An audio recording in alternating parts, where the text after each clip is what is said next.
Di dalam ring pertarungan anjing, Doberman Pinscher dan Pitbull saling menggigit dengan liar. Tidak lama kemudian, Doberman berhasil dikalahkan. Kemudian pemiliknya membawanya keluar. Ia pikir pemiliknya akan membawanya ke rumah sakit untuk dirawat. Siapa sangka ia akan membuangnya ke laut untuk membiarkannya berkembang biak dan menghancurkan dirinya sendiri. Doberman berjuang dengan kekuatan terakhirnya, karena ia mau hidup. Tapi hampir mati ketika dia berenang ke pantai. Seluruh tubuhnya mengejang. Seorang gadis kecil lewat dan menemukan anjing itu. Gadis itu ingin membersihkan lukanya. Gadis itu ingin membersihkan lukanya. Namun ia telah kehilangan kekuatannya. Angin dingin menyayat kulitnya dan membuatnya mengejang. Gadis itu berlari cepat pulang untuk membantu Doberman mendapatkan selimut katun. Ada banyak makanan dan obat anti-inflamasi. Ini akan sedikit sakit. Aku akan menyembuhkanmu.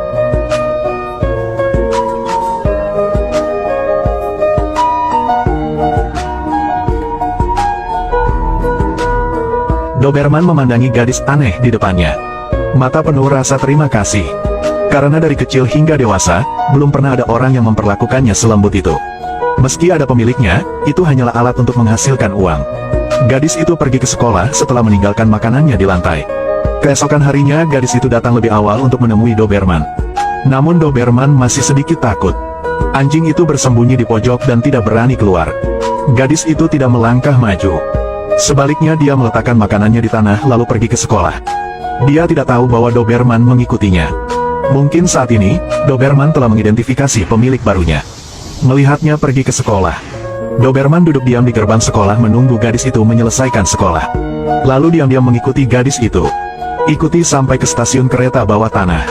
Melihat gadis itu semakin menjauh dariku, Doberman sejenak bingung. Tapi dia tidak ingin kehilangan gadis ini.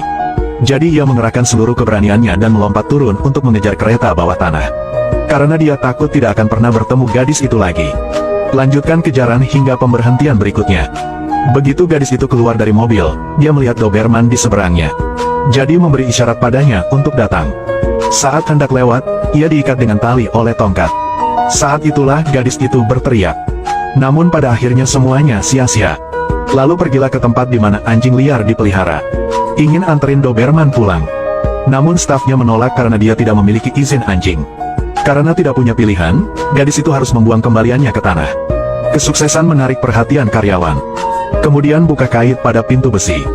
Dia juga meminta Doberman untuk diam. Lalu ia pulang. Gadis itu membuka jendela. Dengan cara ini Doberman dapat menemukannya dengan cepat. Di tempat perlindungan di sisi lain, staf sedang bersiap untuk menyuntik Doberman dengan obat eutanasia. Dia segera memanfaatkan kesempatan itu untuk membuka pintu besi dan berlari keluar. Ikuti aroma gadis itu. Berhasil menemukan rumah gadis itu. Keesokan harinya, ketika sang ayah membangunkan putrinya, dia dikejutkan oleh anjing di depannya. Anak perempuan itu meminta ayahnya untuk membesarkannya, tetapi ayahnya menolak. Karena keluarga tidak mampu lagi memelihara anjing sebesar ini.